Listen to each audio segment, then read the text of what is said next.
Welcome to The Explainer. Today, we're going to do something pretty incredible. We are going to completely decode the hidden, profound language that your dog is using every single day to tell you they trust you. You probably think you have a pretty good handle on how your dog shows affection, right? But the reality is, they are constantly communicating in this deeply biological, totally silent language that most of us just never learn to spot. By the time we wrap up here, you are going to view your dog's everyday habits in a totally new light. So let's be real for a second. It's a question basically every dog owner has secretly asked themselves at least once. Do they actually love me, or am I just the giant kibble dispenser?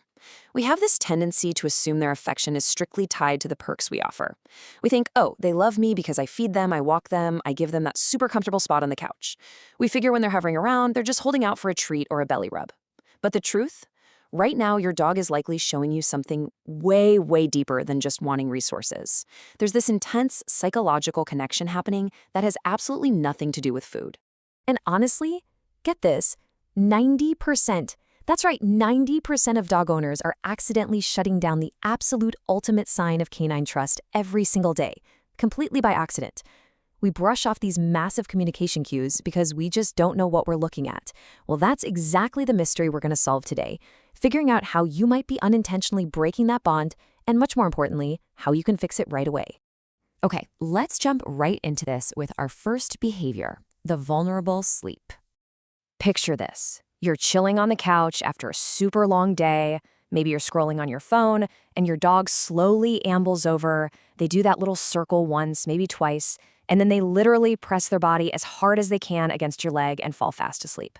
Naturally, we think, they're cold, they're just soaking up some body heat. But think about the animal kingdom for a second. Sleep is literally the absolute most vulnerable state any creature can be in. Out in the wild, a sleeping dog has zero awareness, zero reaction time, and no way to escape. They are completely defenseless. So when your dog makes the choice to sleep physically touching you, it is not about comfort. It is a highly calculated decision. Their brain scanned the whole room, weighed every option, and decided that you are the absolute safest place available. And this is a perfect real-world example of what behaviorists call a safety anchor. Now, this isn't just some fluffy emotional idea. It's a physical, biological reaction.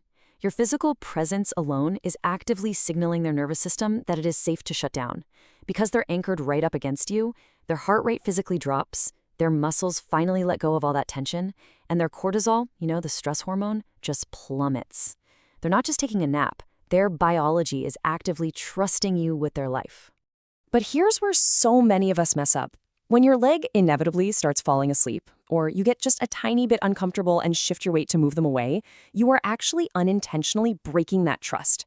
Their brain instantly registers that sudden shift and thinks, wait, maybe this spot isn't fully safe after all. So here is your actionable takeaway for today. Next time this happens, do not move. Yes, literally just let your leg go numb for a minute. Just let that quiet moment exist and accept what an incredible compliment they're giving you. Moving right along to our second behavior, the greeting bow. You know the exact move I'm talking about here. Front legs flat on the floor, chest low, back end up in the air. The literal second you walk through the front door, your dog pulls this massive, deep stretch. As humans, we completely misread this. We see it and think, oh, they've been napping on the rug all day, just loosening up the old muscles. But wait, if you really just needed to stretch out, they would have done it 10 minutes before you got home. They deliberately waited for you to walk in. This is a highly intentional social signal aimed right at you, basically screaming, I see you, I am safe, let's connect. And the hidden chemistry behind this is just fascinating. When your dog presses their paws super firmly into the floor during that specific stretch, they're actually activating these tiny scent glands right between their paw pads. They're releasing invisible pheromones, these chemical signals that we obviously can't smell, but to them, it's clear as day. By doing this right in front of you, they are essentially chemical stamping the room, embedding your presence into their environment and permanently linking you to the feeling of safety and belonging. It's wild. But sadly, most of us just walk right past it. We come in distracted, maybe we're firing off a text, or we say a quick hey in a totally flat voice. The signal gets completely ignored. So to stop missing this vital connection, try this. Put the phone away the second you open that door. Just pause, actually look at them, and answer that greeting bow with a genuinely warm, happy tone. Let the greeting actually happen. You'll be amazed at how much trust this builds. All right, third behavior, and I have to ask you directly, why on earth does your dog always steal your seat the exact second you get up? It is so relatable, and let's be honest, it can be a little annoying sometimes. You stand up for literally 10 seconds to grab a glass of water, and boom, when you turn around, your little seat thief is curled up in the exact spot you just left. Well, I promise they aren't doing it just to be a jerk. They're actually doing what behaviorists call comfort seeking through attachment. Remember, dogs experience the entire world primarily through their nose, way more than their eyes. That cushion you just vacated has the highest concentration of your scent in the entire house right now. Your skin oils, your hormones, even subtle emotional traces. To your dog, jumping up there isn't about stealing a comfy cushion. It's about using your lingering scent as a stand-in for you when you walk out of the room. It's literally the closest version of you they can get to. So, the real takeaway here is we need to reframe how we look at this. What looks to us like plain old stubbornness or some kind of petty power play for couch dominance means something completely different in dog language. It's actually an act of pure emotional dependency and anchoring. They are quietly wrapping themselves in your scent. Next time you catch them in your spot, maybe don't rush to shoo them off right away. Sit down next to them and recognize it for the massive compliment it really is. Which brings us to number 4, the genuine melt. You know that amazing physical shift where you reach out to touch your dog and their eyes just instantly soften, their breathing slows way down, and their whole body kind of turns to mush under your hand? It's so important to realize that the way we touch our dogs matters immensely. Honestly, most dogs don't actually like those quick, rough, rapid-fire pats right on top of their head.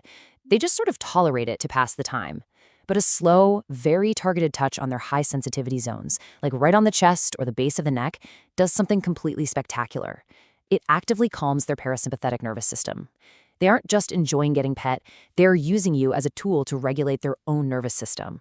What's actually happening inside them during this genuine melt is a huge chemical shift.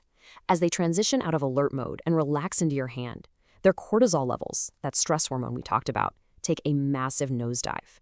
And at the exact same time, their oxytocin levels shoot up. And oxytocin is the exact same bonding hormone that drives trust and attachment in humans. You essentially become their walking, talking biological calming mechanism. And dogs definitely remember who touches them in a way that feels safe.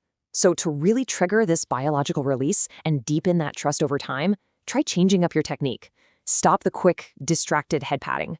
Instead, apply slow, gentle circular pressure. Make sure to target the chest, the base of the neck, or right behind the ears. I guarantee you'll see them just let everything go within seconds. And that leads us perfectly to our 5th and final behavior, the non-demanding presence.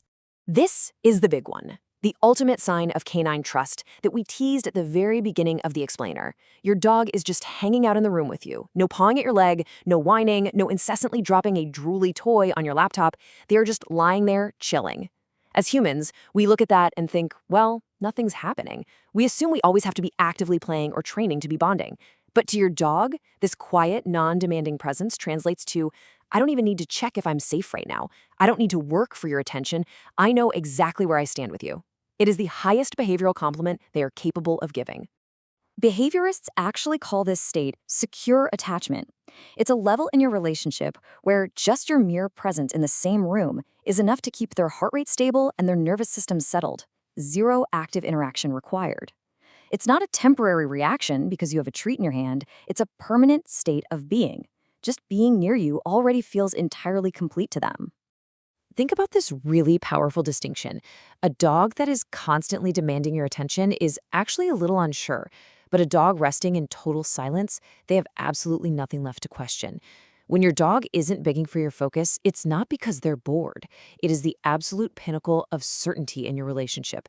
They are so incredibly secure in your bond, they just don't need the constant reassurance. Which really boils down the entire core message of our explainer today. Trust is built quietly, physically, over time. Think about these 5 things.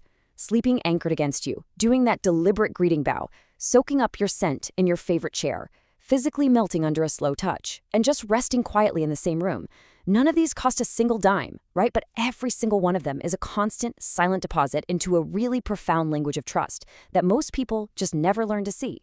So, as we wrap up, I want you to think about your own dog and their secret language. Which of those 5 signs does your dog show you the most? Watch them really closely tonight. Because once you finally realize your dog has been speaking to you this beautifully this whole time, you really have to ask yourself, what else have you been missing? Thanks so much for joining me on The Explainer.